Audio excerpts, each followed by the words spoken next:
Have you ever had one of those let's not do that moments again? I'm sure we all have. Like the little light blinking on your dash that you're low on gas, and it's like, there's enough until I get there tomorrow, and there's not. And you say to yourself, I'm not going to do that again. Next time it's flashing, I'm going to go right to the gas station. That's a relatively simple thing, easy to fix, but there are perhaps bigger things in life that we've gone through the experience. And when we come out the other side, or maybe while we're in the midst of it, we start talking to ourselves and we say, I'm not going to do that again. That's part of life. That's just the way that we often learn. We might refer to that as the school of hard knocks, that's how we learn some things. And certainly there are some lessons in life that need to be learned that way, or are learned that way because we're not willing to listen to a mom or a dad or somebody else who says, you may want to, no, I'm fine. And then you find yourself, well, I'm not going to do that again.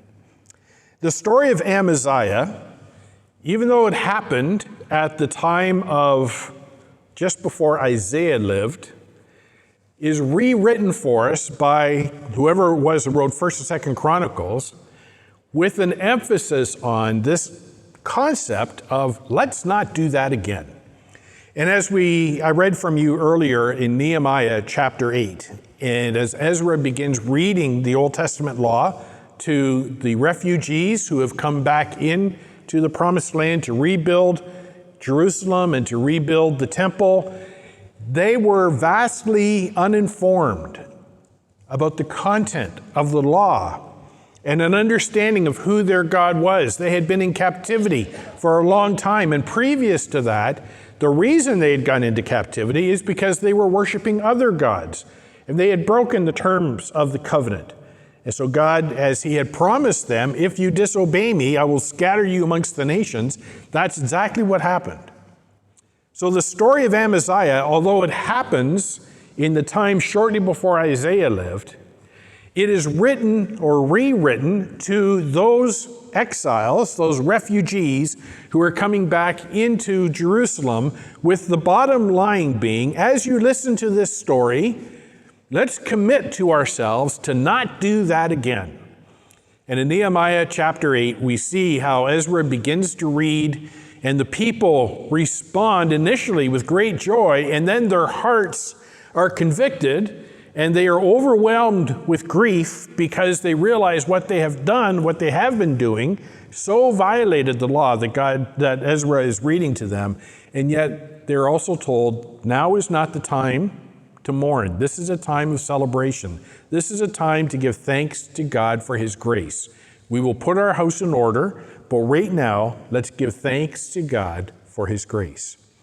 And the story of Amaziah is linked together with several other of the Old Testament stories in the book of 1st and 2nd Chronicles to repeat that theme. Let's not do this again. Let's not do this again. And human nature being human nature, we often do it again. Even though we think we've learned our lesson, or we should have, or we could have, or whatever, often we make the same mistake over and over again. And Israel certainly did go back and commit some of the same mistakes. But the whole point of this story is let's not do that again. So this is, if we could use today's vernacular, although this story took place in the lives of the baby boomers, this is now a story being told to Generation Alpha and Generation Beta, who need to hear and be reminded of what happened in the past so they don't make the mistakes. This is history being used to teach theology. And the story of Amaziah, although it doesn't have any of those great wow factors in it, like David and Goliath, it's very clearly written by the chronicler in two phases, two stages, which are remarkably parallel to one another. One in which Amaziah demonstrates some semblance of obedience to God, and the other one where he does not. And the consequences in part one of the story are good, but the consequences in part two of the story are not good.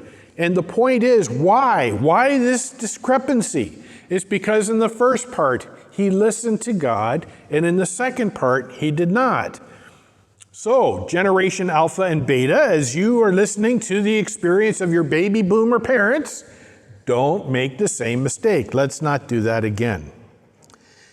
The story is also told in a way that there's a point of connection with the real life experience of the people that were seated, or standing, I guess, in front of Ezra and Nehemiah in Nehemiah 8 when he stood to read the law. Let me read this one verse from 2 Chronicles chapter 25, verse 24. Just this commentary about the second part of the story.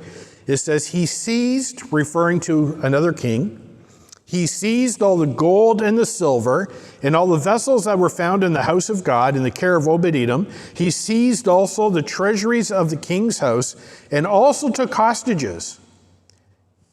Where have we heard that before? What has been the experience of these refugees? They have just seen the Babylonians come in and break down the wall and destroy their city and take the treasures from the temple and the treasures from the royal household and take it back to Babylon.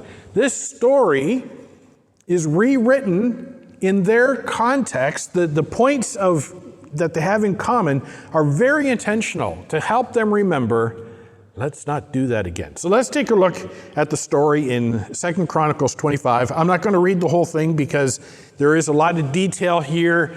I will basically tell the story and then just pull out the editorial comments that the compiler, the editor of the stories that make it into 1st and 2nd Chronicles is trying to highlight. So, Amaziah. Who is Amaziah? Amaziah is a king who started out well, but ended poorly. And he is the father of the king Uzziah. In Isaiah chapter 6, verse 1, in the year that King Uzziah died, I saw the Lord. That was Isaiah's vision. And Uzziah was considered to be a righteous king. Well, he is the father of that king. But his own track record is not so good. In 2 Chronicles 25:1, it says, Amaziah was 25 years old when he began to reign, and he reigned 29 years in Jerusalem. His mother's name was Jehoadan of Jerusalem, and he did what was right in the eyes of the Lord, yet not with a whole heart. So the story begins by giving credentials to Amaziah that he is the legitimate king. He has claim to the throne. He's not usurped it. He's not come to this through political intrigue or assassination. He is legitimately the king. Here's when he started. Here's his mother's name. He's from Jerusalem. And he did what's right in the eyes of the Lord. But you can almost hear as whoever wrote this, I'm sure if they told the story, probably had that long pregnant pause, but not with his whole heart. And there's a foreshadowing here of what is going to happen. What's going to happen to Amaziah and what happened to the refugees who are hearing this story now being retold to them by Ezra and Nehemiah. And is there any phrase that better describes the behavior of the ancient Israelites as they went into captivity after David and Solomon died and idolatry was introduced into the nation? They followed after God. They did what was right, but not with a whole heart. So part one in this story, Amaziah, being the legitimate king, decides he needs to take on the Edomites, who were the perpetual enemies of ancient Israel. He's going to do so, and this is in verses 3 to 13 of 2 Chronicles 25. He's going to take the enemy to them. He musters together an army. And to be extra certain, he's got about 300,000 of his own warriors. He sends a contract out to the nation Israel. This is now the time where Israel and Judah have gone through a civil war, and the nation of Israel has split after Solomon died. So 10 tribes in the north maintain the name of Israel. 2 tribes in the south take the name of Judah. And not only do they live different realities, but they often fight one another, even though they're from the same family. They are the same nation. So it seems like a good idea to Amaziah even though he can muster this fairly significant army, to contact his brethren up north and say, would you lend me some mercenaries? And they say, sure, we will send you some. So he increases his forces by 30%, and he's ready to go to war against the perpetual enemy of the Israelites, the Edomites. However, a man of God comes and talks to Amaziah, and he says, don't do it. If you're going to go to war, that's fine. The Lord will be with you. Do not use mercenaries. Do not put your faith in this foreign nation. Place your faith in God alone. And Amaziah listens to the man of God.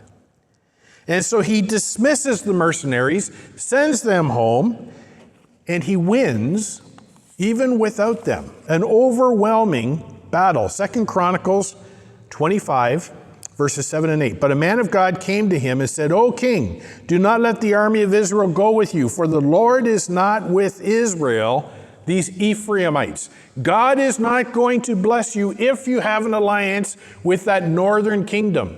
Now, the thing that characterized the northern kingdom, has made it distinct from the southern kingdom, is very quickly the northern kingdom completely quit worshiping Yahweh and worshiped idols. Whereas in the south, probably because Jerusalem was there and they still had the temple, they had times when they would worship God and times when they wouldn't, and times when they would and times when they wouldn't. But the north, very quickly, completely abandoned God. So the Lord is not with Israel and all these Ephraimites, but go and be strong for the battle. Why should you suppose that God will cast you down before the enemy? For God has the power to help or to cast down. And here you are listening to Ezra and Nehemiah, rebuilding the city of Jerusalem. And it's very easy to want to be pragmatic about it and find alliances and try to do this from this is a good plan from a human perspective, rather than confessing and acknowledging dependence upon God. And as the author tells the story, he reminds those refugees who are coming back to rebuild a torn down and destroyed city, God has the power to help or to cast down. Where is your confidence going to be? Where have we heard this kind of language before? Well, Moses and Joshua. Deuteronomy chapter 31, as Moses dies. Moses summoned Joshua and said to him in the sight of all Israel, be strong and courageous, for you shall go with this people to the land the Lord has sworn the fathers to give them, and you shall put them in possession of it. It is the Lord who goes before you. He will be with you. He will not forsake you or leave you. Do not fear or be dismayed. And the assumption is, if your heart is wholly committed to God. Then to Joshua 1, 6 to 7. Be strong and courageous, for you shall cause this people to inherit the land that I swore to the fathers to give them. Only be strong and very courageous, being careful to do everything according to the law that Moses my servant commanded you. Do not turn from it to the right or to the left, that you may have good success wherever you go. Honor me, make me the object of your faith and your confidence and your trust, and I will bless you. That's what my covenant says. And here are the refugees trying to rebuild a city, and they hear these words, for God has the power to help or to cast down. Well, Amaziah is victorious over the Edomites. If you want to hear all the gory details, like the grade 5 boys Sunday school class who want to know, did they cut off their heads and all that, go ahead and read that. But there is a cost. Because he had contracted the mercenaries from Israel, those mercenaries lose out on the spoils of war. They don't go to the battle. They don't get to pillage the people. And so they get mad and they attack the nation of Judah in verse 13. But the men of the army whom Amaziah sent back, not letting them to go into battle, raided the cities of Judah from Samaria to Beth-Oron and struck down 3,000 people in them and took much spoil. So that's just a character commentary on the nature of the Israelites, and probably because they didn't get the chance to go to war. So then verse 14, we have this spiritual commentary, this editorial comment made by the author of 1st and 2nd Chronicles. After Amaziah came from striking down the Edomites, which happened because he was dependent upon God, he brought the gods of the men of Seir, which is another word for the Edomites, and set them up as his gods and worshiped them, making offerings to them. And our hearts sink, because this has been the pattern of ancient Israel. They get a moment of blessing and they're distracted and they go after other gods. And then it happened in the days of the judges. It happened in the life of Israel after David and Solomon died. And this cycle just continues and continues, that God is faithful and he blesses and he helps them in their time of distress, and they're distracted and they begin to worship other gods. And so then everything goes south on them again. And our hearts sink because we know this is not going to be a good thing. And for those sitting around as Ezra and Nehemiah are reading the law to them, and they're remembering, they're hearing Genesis, Exodus, Leviticus, Numbers, Deuteronomy, and the repeated times that God has saved his people, and the repeated calls of God to have wholehearted loyalty to him. I will be your God, you will be my people. Then they hear this story, and it's like, oh no, let's not do that again. So here's part 2. It's another battle. Very eerily similar to the first battle, but different circumstances, different events happen. And you can almost read Amaziah's mind. I've done it once, I'll do it again. What's the big deal? So in verses 15 to 22, we have the second attack. This is probably the result of the mercenaries on their way back up to Israel, having violated the people of Judah. Now Amaziah says, I'm going to get revenge for that. So he sends a message up to the king of Israel, and he says, let's go to war. That's a short way of saying there's a dialogue there. I encourage you to read it. It's kind of a fun story. But he doesn't take into account, A, that Israel is a much larger nation and has a larger military power, and B, the victory against Edom was by divine intervention, not by his own ability. So 2 Chronicles 25:15. Therefore, the Lord was angry with Amaziah and sent to him a prophet. So Amaziah makes this independent decision. God is not pleased with it, but he doesn't just say, I'm done with you, loser boy. He sends a prophet, a man of God. He's gracious to Amaziah in spite of his arrogance. And the prophet said to him, why have you sought the gods of a people who did not deliver their own people from your hand? Then drop down to verse 20. But Amaziah would not listen. Why? Because it was part of God's plan that he would deliver them into the hand of their enemies because they had sought the gods of Edom. So Amaziah goes into battle and loses. Amaziah is captured and he's dragged into captivity. And there's a very strong parallel between Amaziah's own experience and that of his army and what had happened to the Israelites just a few generations before when the boomers were alive. The Assyrians came and overran the people and took them back, especially the king, as a captive. And then the Babylonians came, and the same thing happened again. And now the children of those who have experienced that exile and captivity are listening to Ezra and Nehemiah. And their hearts are grieved as the law is being read, and they're saying to themselves, let's not do that again. And here's Amaziah, a perfect example. Why, Amaziah? Why did you do this? Verse 23. And Joash, king of Israel, captured Amaziah, king of Judah, and the son of Joash, son of Ahaziah of Beth Shemesh, brought him from Jerusalem and broke down the wall of Jerusalem for 400 cubits, from the Ephraim gate to the corner gate. What are these people doing? They're rebuilding the city wall. They've got something in common here. There's a common denominator. He sees the gold and the silver and all the vessels that were found in the house of God in the care of Obed-Edom. He sees the treasures of the king's house and also hostages, and he returned to Samaria. I read that verse earlier. This is exactly the same old. What happened to the parents of the people hearing these words, hearing the law being read by Ezra and Nehemiah, is being retold. And the point is, let's not do that again. Verse 25, Amaziah, the son of Joash, king of Judah, lived 15 years after the death of Joash, son of Jehoaz, king of Israel. And now the rest of the deeds of Amaziah from first to last, are they not written in the book of Kings of Judah and Israel, which, by the way, is not 1st and 2nd Kings.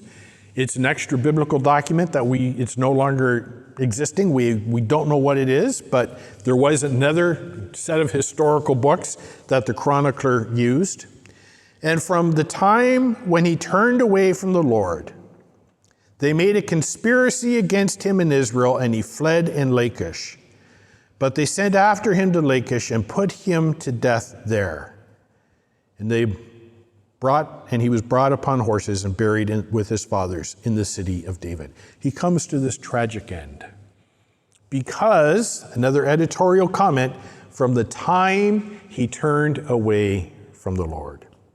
So this story starts, and I hope you can see the points of connection between that contemporary audience who was hearing the chronicler tell this story afresh, anew, even though it's in 2 Kings 14, not as much detail, but it's there.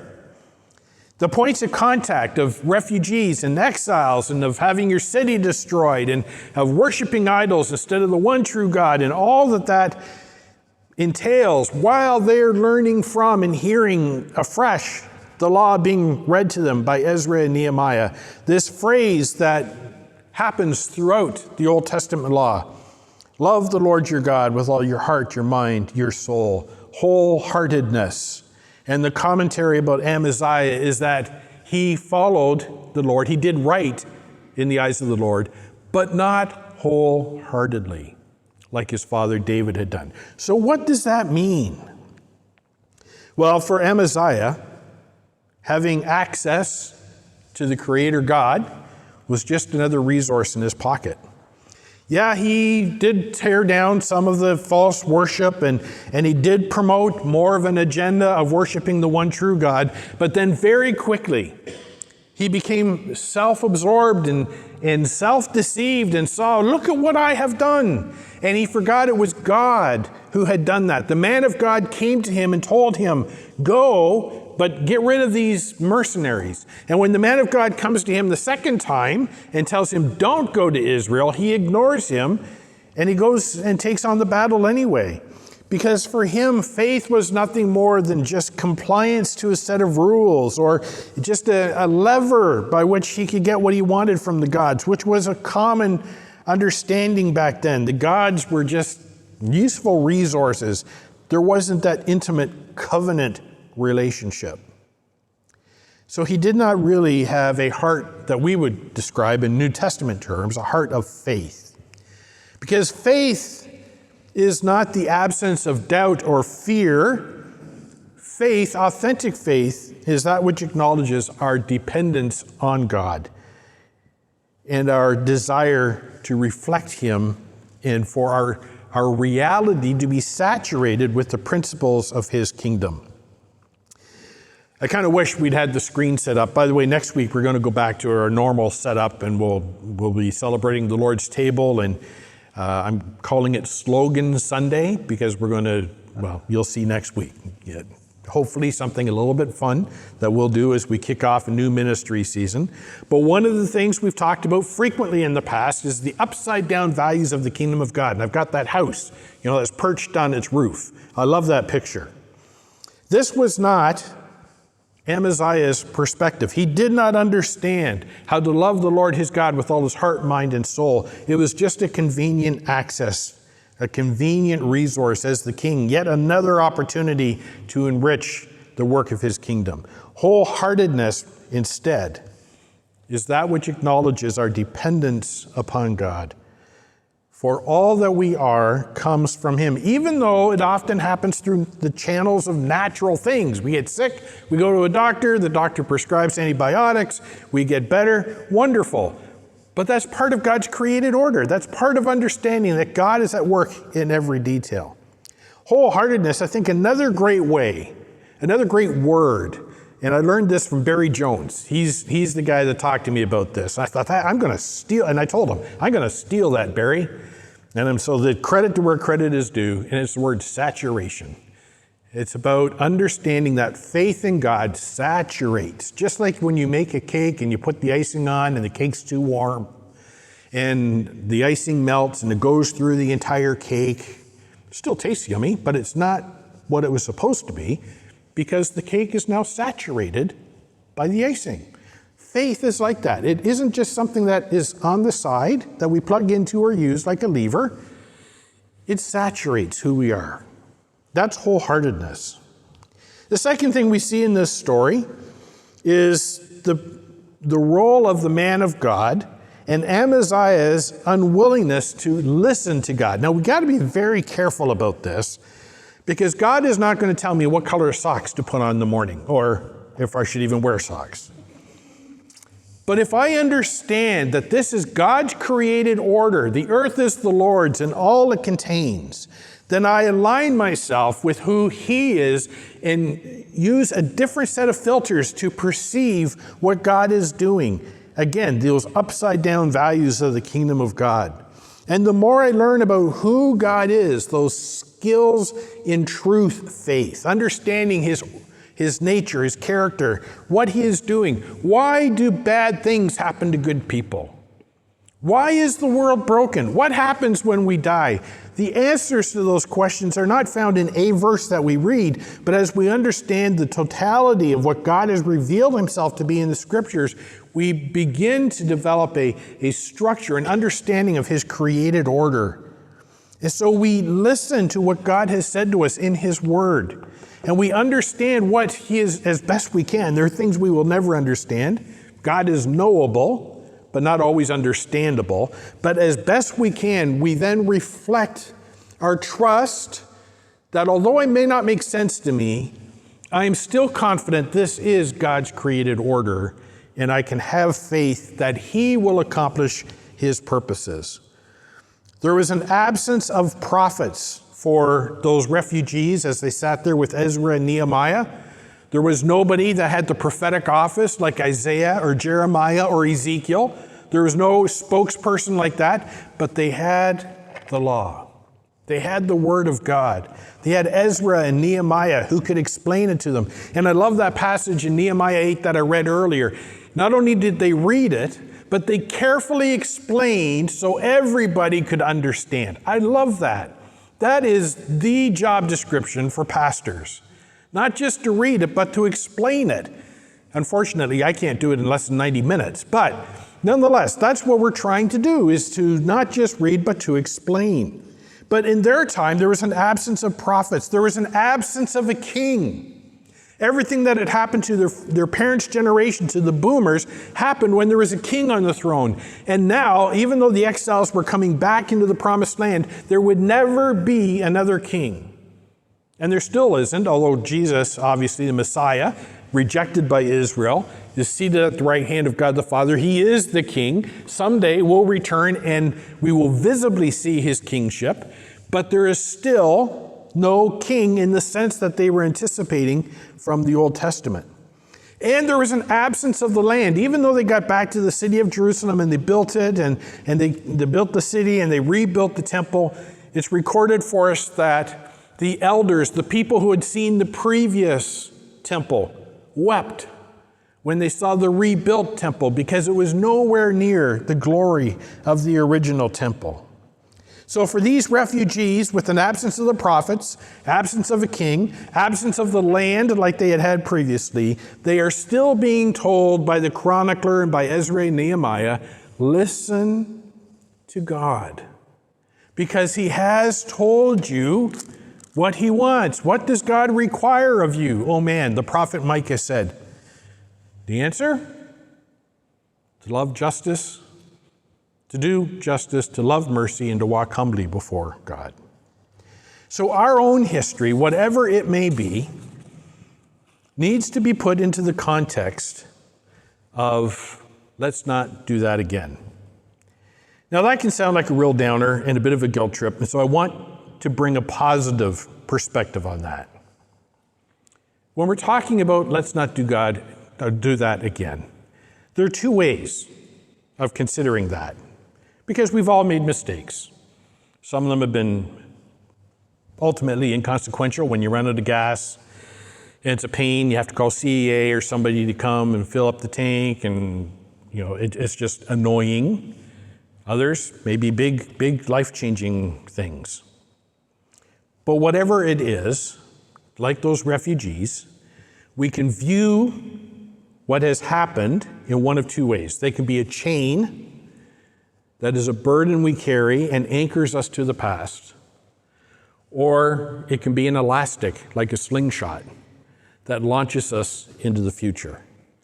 And when we say, let's not do that again, and when we embrace the grace of God, and we see how God was faithful to Amaziah and ultimately faithful to these refugees who stood before Ezra and Nehemiah as the law was read, we see Amaziah, who was chained down, but we see these refugees now who have the potential of being launched like a slingshot, like from a slingshot, by the elastic of let's not do that again. We've learned, not just we've learned a lesson, but we've learned about the heart of God.